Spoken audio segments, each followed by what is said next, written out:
Siddipet residential bridge school ని మాజీ మంత్రి హరీష్ రావు సందర్శించారు. విద్యార్థులు ఎదుర్కొంటున్న సమస్యలను అడిగి తెలుసుకున్నారు. హాస్టల్లో అందిస్తున్న ఆహారాన్ని, కోడిగుడ్లను పరిశీలించారు. విద్యార్థులతో కలిసి భోజనం చేశారు. చలికి ఇబ్బందులు పడుతున్న విద్యార్థులకు దుప్పట్లను పంపిణీ చేశారు. సీఎం హోదాను రేవంత్ రెడ్డి మరింత దిగజార్చుతున్నాడని ఎమ్మెల్యే జగదీష్ రెడ్డి మండిపడ్డారు. బీఆర్ఎస్ అధినేత కేసీఆర్ పై రేవంత్ చేసిన వ్యాఖ్యలను ఆయన తీవ్రంగా ఖండించారు. రేవంత్ ది కేసీఆర్ స్థాయి కాదని, రేవంత్ గల్లీ స్థాయి నాయకుడే అని మరోసారి రుజువైందన్నారు జగదీష్ రెడ్డి. కేసీఆర్ అడిగిన దానికి సమాధానం చెప్పలేకనే రేవంత్ విషం కక్కుతున్నాడని, ఆయన ఎంత దిగజారినా ఆ స్థాయికి తాము దిగజారమని స్పష్టం చేశారు.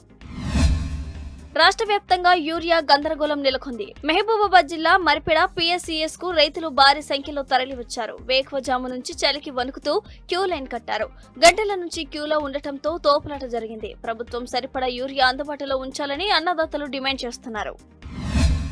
టీనిస్ కథనంపై రాష్ట్ర ఎస్సీ ఎస్టీ కమిషన్ స్పందించింది. ఎన్నికల్లో తమకు ఓటు వేయలేదని సంగారెడ్డి జిల్లాలో ఓ దళితుడి ఇంటిని కాంగ్రెస్ నాయకుడు ప్రసాద్ రెడ్డి కూల్చిన ఉదంతంపై విచారణ చేపట్టింది.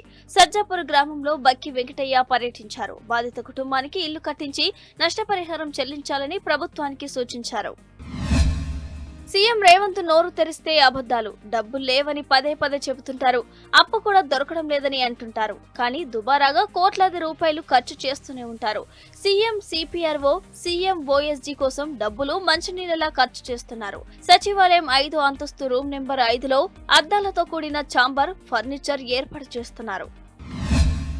హైదరాబాద్ పేట్ బషీరాబాద్ పిఎస్ పరిధిలో రోడ్డు ప్రమాదం. సీసీటీవీ బస్సు కొంత దూరం లాక్కెళ్లిన దృశ్యాలు సీసీటీవీ ఫుటేజ్ లో రికార్డయ్యాయి. జయబేరి కాలనీలో జరిగిన ఈ ప్రమాదంలో బైక్ ను స్కూల్ బస్సు ఢీకొట్టగా బైక్ పై వెళ్తున్న తండ్రి కొడుకులకు స్వల్ప గాయాలయ్యాయి. మహబూబ్ నగర్ జిల్లాలో దారుణ ఘటన వెలుగు చూసింది. మానసిక వికలాంగురాలిని బెదిరించి పలుమార్లు అత్యాచారం చేశారు దుర్మార్గులు. బూత్పూర్ మండలం కరివేన గ్రామంలో అత్యాచార ఘటన జరిగింది. వైద్యులు పరీక్షలు చేయడంతో యువతి 5 నెలల గర్భవతి అని తేలింది. ప్రెగ్నెన్సీ తీయించడానికి 9 లక్షలకు బేరం మాట్లాడుకున్నట్లుగా గ్రామస్తులు చర్చించుకుంటున్నారు. భద్రాద్రి కొత్తగూడెం జిల్లా భద్రాచలంలో భార్యపై భర్త కత్తితో దాడి చేసిన ఘటన చోటు చేసుకుంది. కొంతకాలంగా వేరుగా ఉంటున్న భార్య లక్ష్మి మార్కెట్లో కనిపించడంతో భర్త సత్యం ఒక్కసారిగా కత్తితో దాడి చేశాడు. లక్ష్మికి తీవ్ర గాయాలయ్యాయి. పోలీసులు కేసు నమోదు చేసుకుని దర్యాప్తు చేస్తున్నారు. రాష్ట్ర వ్యాప్తంగా క్రిస్మస్ వేడుకలు ధూమ్ధాంగా జరుగుతున్నాయి. ఉదయం నుంచే చర్చిలకు వెళ్లి క్రైస్తవులు ప్రత్యేక ప్రార్థనలు చేస్తున్నారు. క్యారల్ గీతాలతో యేసును కీర్తిస్తున్నారు. సిద్దిపేట చర్చిలో జరిగిన వేడుకల్లో మాజీ మంత్రి హరీష్ రావు పాల్గొన్నారు. సూర్యాపేట నిర్మల మత చర్చిలో జరిగిన ప్రత్యేక ప్రార్థనలకు మాజీ మంత్రి జగదీష్ రెడ్డి హాజరయ్యారు.